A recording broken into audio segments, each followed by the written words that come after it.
Good evening everyone. आज अपन oil seeds वाली crop पढ़ेंगे। सबसे पहले ऑयल सीड वाली क्रॉप्स का इंट्रोडक्शन मतलब परिचय देख लेते हैं। फर्स्ट है कि येलो रिवोल्यूशन, जो पीली क्रांति है वो किससे रिलेटेड है, वो तिलहन उत्पादन से रिलेटेड है। नेक्स्ट है कि technology mission on oil seed, ये 1986 में प्रारंभ हुआ था। नेक्स्ट क्वेश्चन है कि तिलहन उत्पादन में प्रथम स्थान किसका है। तिलहन उत्पादन में प्रथम स्थान एमपी का मतलब मध्य प्रदेश का है। सेकंड स्थान राजस्थान का है। नेक्स्ट क्वेश्चन है कि director of oil seeds research कहाँ पे हैं, ये हैदराबाद में है। नेक्स्ट है, ये बहुत मोस्ट है, इसको ध्यान से पढ़ना है कि विश्व की मुख्य तिलहन फसल कौन सी है। पूरे विश्व की मुख्य तिलहन फसल है सोयाबीन, और भारत की मुख्य तिलहन फसल है मूंगफली, और राजस्थान की मुख्य तिलहन फसल है सरसों। ये आपको बहुत इंपॉर्टेंट है, ये अच्छे से याद करनी है आपको। इसको अच्छे से याद कर लेना, आप नोटबुक में लिख लेना इनको। आप हमारे चैनल को सब्सक्राइब नहीं किए तो सब्सक्राइब कर लीजिएगा और अपने फ्रेंड के पास जरूर सेंड करें। तिलहनी फसलों में फर्स्ट क्रॉप पढ़ेंगे मूंगफली, जिसे ग्राउंड नट भी कहते हैं। तो मूंगफली को इंग्लिश में क्या कहते हैं, ग्राउंड नट। और मूंगफली के अदर्स नेम है, वो है पीनट, अर्थनट, मंकी नट, पिंडा। और मूंगफली को किंग ऑफ ऑयल सीड भी कहते हैं, मतलब तिलहनी फसलों का राजा भी कहते हैं। तो ये जो आपको पौधे दिखाई दे रहे हैं, ये प्लांट्स किसके हैं, मूंगफली के हैं। आज अपन पढ़ेंगे कि मूंगफली के जितने भी मोस्ट क्वेश्चन बनते हैं वो भी अपन इस वीडियो में पढ़ेंगे, और मूंगफली से रिलेटेड कोई भी क्वेश्चन एग्जाम में अधिकतर आते हैं वो क्वेश्चन भी अपन इस वीडियो में पढ़ेंगे। इसमें मूंगफली के अदर्स नेम है कि पीनट, अर्थनट, मंकी नट, पिंडा और एनर्जी कैप्सूल। क्वेश्चन आ सकता है कि एनर्जी कैप्सूल कौन से पौधे को जाना जाता है। तो एनर्जी कैप्सूल मूंगफली के पौधों को जाना जाता है, मतलब मूंगफली का पौधा होता है उसे एनर्जी कैप्सूल भी कहते हैं। वो मूंगफली के जो दाने होते हैं वो खाने में बहुत स्वादिष्ट होते हैं, लोग बाग बहुत पसंद करते हैं। और मूंगफली को किंग ऑफ ऑयल सीड भी कहते हैं, मतलब तिलहनी फसलों का राजा भी कहते हैं। नेक्स्ट बात करते हैं कि मूंगफली के बोटनिकल नेम की। तो मूंगफली का बोटनिकल नेम है अरेकिस हाइपोजिया। क्या है, अरेकिस हाइपोजिया। अब यहाँ पे हाइपोजिया है, हाइपोजिया का मतलब होता है बिलो ग्राउंड नट, मतलब जमीन के नीचे। ये हाइपोजिया जो यूज किया गया है यहाँ पे, जो फ्रूट के लिए यूज किया गया है। मूंगफली के फूलों में पोलिनेशन होने के बाद, फर्टिलाइजेशन होने के बाद ओवेरी जमीन के नीचे चले जाता है, जमीन के नीचे जाकर पोड बनाता है। मतलब जो पेग होता है वो फर्टिलाइजेशन के बाद उचित विकास के लिए सोइल में प्रवेश करता है। तो यहाँ पे हाइपोजिया इसलिए यूज किया गया कि तो बोट मूंगफली का बोटनिकल नेम है अरेकिस हाइपोजिया। और मूंगफली की फैमिली है लेगुमिनेसी। लेगुमिनेसी का नया नाम है फेबेसी। ये जरूरी नहीं है कि जितनी ये अपनी पल्सेज वाली क्रॉप होती है वही लेगुमिनेसी कुल की होती है। तिलहनी फसल भी लेगुमिनेसी क्रॉप की होती है। इसमें पल्सेज, सीरियल्स, ऑयल सीड वाली क्रॉप इकोनॉमिक्स के आधार पर बांटा गया है, ये कोई कुल के आधार पर या फैमिली के आधार पर नहीं बांटा गया। अब मूंगफली का जो ओरिजिन होता है, मतलब उत्पत्ति स्थान होता है, वो होता है ब्राजील। नेक्स्ट क्वेश्चन है कि मूंगफली में जो प्रोटीन पाई जाती है वो पाई जाती है 22 से 26% मूंगफली में प्रोटीन पाया जाता है। और मूंगफली के फ्रूट को, मतलब फल को, नट या पोड के नाम से भी जाना जाता है। और मूंगफली में विटामिन ई सर्वाधिक मात्रा में होता है। और मूंगफली में तेल की मात्रा, मतलब ऑयल्स की मात्रा 45% होती है, और प्रोटीन की मात्रा 22 से 26% होती है। एक क्वेश्चन बहुत मोस्ट पूछते हैं मूंगफली से कि मूंगफली में नाइट्रोजन की मात्रा कितनी होती है। मूंगफली में नाइट्रोजन की मात्रा होती है 7.29%। ये एग्जाम में बहुत बार पूछ चुका है। आप नोटबुक लेके नहीं बैठे तो नोटबुक लेके बैठ जाए, क्योंकि सारी चीज़ लिखी नहीं होती, वो मुंह से बोल दिया जाता है और वही एग्जाम में आ जाता है। तो मूंगफली में नाइट्रोजन होता है 7.29%।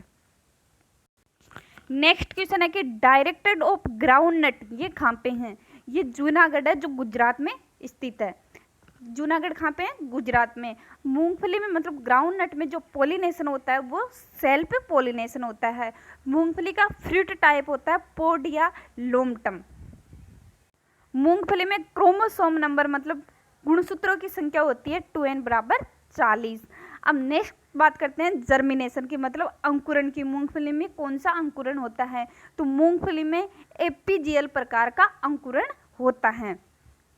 अपने जितनी भी लेगुमिनेसी कुल की क्रॉप होती है और वो खरीफ सीजन में उगाई जाती है, तो उनका सीड जर्मिनेशन एपीजियल प्रकार का होता है। और जो मूंगफली में लेगुमिनेसी कुल की जितनी भी क्रॉप्स होती है वो रबी सीजन में उगाई जाती है, तो उनका जो जर्मिनेशन होता है, जो अंकुरण होता है, वो हाइपोजियल प्रकार का होता है।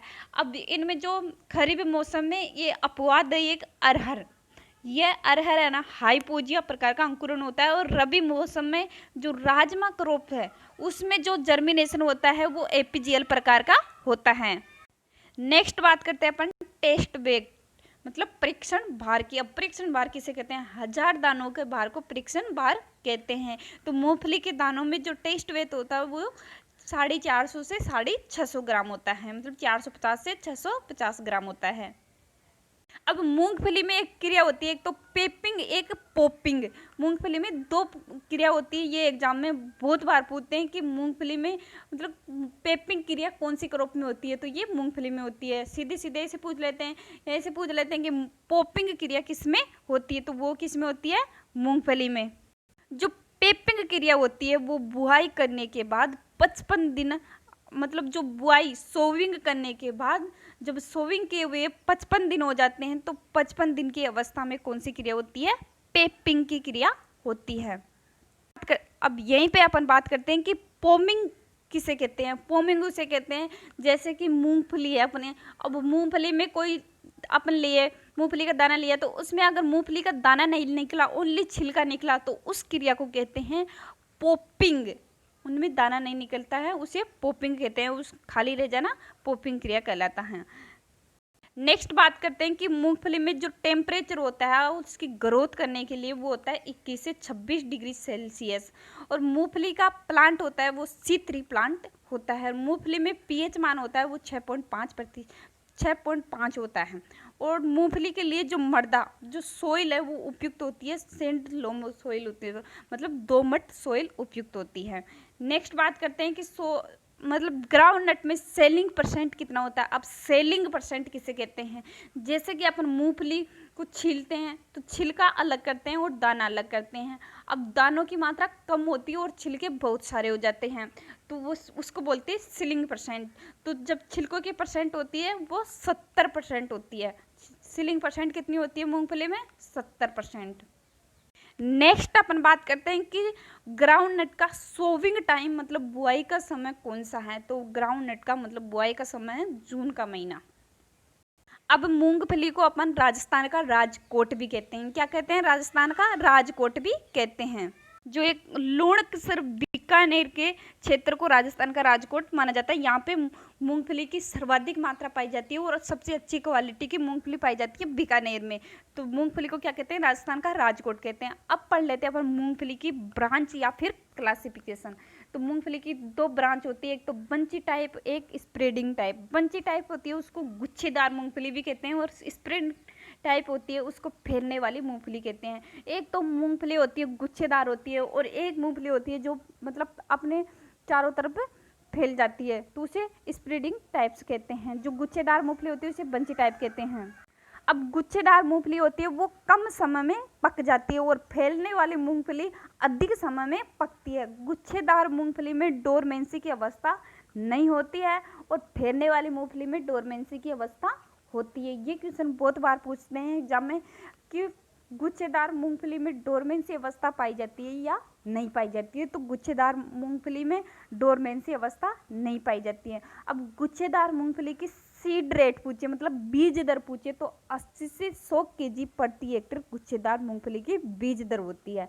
और फैलने वाली मूंगफली की बीज दर 60 से 80 kg प्रति हेक्टेयर बीज दर होती है। ये क्वेश्चन बहुत मोस्ट है, एग्जाम में पूछते हैं। अब रो इंटू प्लांट की दूरी पूछते हैं, तो जो गुच्छेदार होती है उनकी 30 इंटू 10 सेंटीमीटर होती है, और जो फैलने वाली होती है उनकी 45 इंटू 10 सेंटीमीटर होती है। अब इनके मतलब जो गुच्छेदार मूंगफली होती है उसका बॉटनिकल नेम है अरेकिस हाइपोजिया वेराइटी फेस्टिगाटा, और जो फैलने वाली मूंगफली होती है उसका बॉटनिकल नेम है अरेकिस हाइपोजिया प्रोकेम्बनेस। अब जो गुच्छेदार मूंगफली होती है उसकी उपज होती है 15 से 20 क्विंटल प्रति हेक्टर उपज होती है। और जो मूंगफली फैलने वाली होती है उसकी उपज होती है 20 से 30 क्विंटल प्रति हेक्टर उसकी उपज होती है। अब मूंगफली में दो क्रिया की जाती है, एक तो पॉपिंग, एक पेपिंग। पॉपिंग की क्रिया मतलब कैल्शियम की कमी हो जाती है तब होती है, और पेपिंग की क्रिया कैल्शियम की कमी से, वहाँ पे पॉपिंग में कैल्शियम की कमी से दाना नहीं बनता है मूंगफली में, तो जो दाना नहीं बनता है उसको पॉपिंग कहते हैं, और वो किसकी कमी से नहीं बनता है, कैल्शियम की कमी से। और नेक्स्ट है पेपिंग, जो बुआई के 55 से 60 दिन के बाद होती है ये क्रिया। ये बहुत मोस्ट है, इनको आप अच्छे से याद कर लेना। अब आप हमारे चैनल को सब्सक्राइब नहीं किए तो सब्सक्राइब कर लीजिएगा।